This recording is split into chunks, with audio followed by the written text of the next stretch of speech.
Nice line. Let's build a khasi song around that. Title: Hey Hey Daphi, Jing Jong, janai. It's a joyful, inspiring song about Daffy's perfect life journey, full of hope, style, and courage.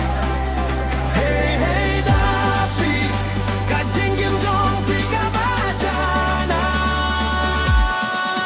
I can step see Buffy my Daphi kami da jing mamen kasingit kari sabat kasgawa kapan song kunia kapertay barok kawai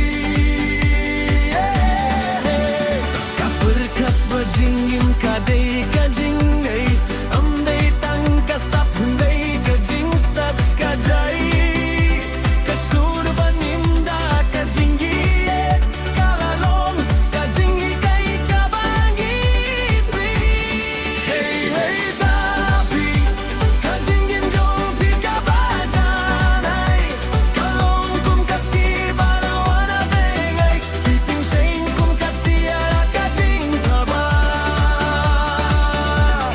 Daphi pilong kajing jong kapertay barok kaba kalayay lingba ki porba hunray ka siyempang kum kadien bakre kapertay kayo hiya kajingim jong pi kapernay bakas niya batin na day rupi hey hey Daphi wat pinsang galanting kajingim jong pi kalong kaji kay jingim pi kaskiw bakaye katip kum no banim kakmi shap neng bakir padu trai jingi hey hey Daphi kajingim jong pi kabajanai kalong kum kasnigi balawang na benengay piting shining kum kaksiara kajing taba Daphi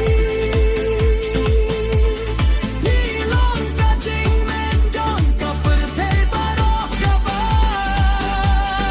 hey hey Daphi hidangay syafrang kajing gimjong pikalong kajing gray barang ba kakir tengjong pikan ne hakisne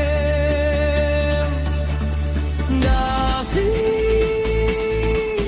pilong kadur bajanay bosyong kun bajen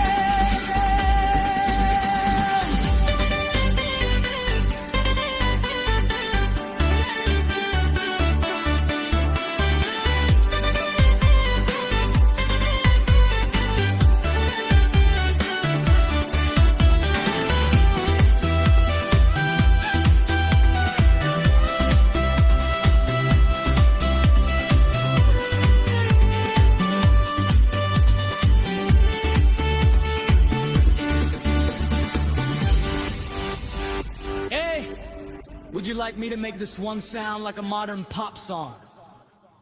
Or a traditional khasi folk style version next?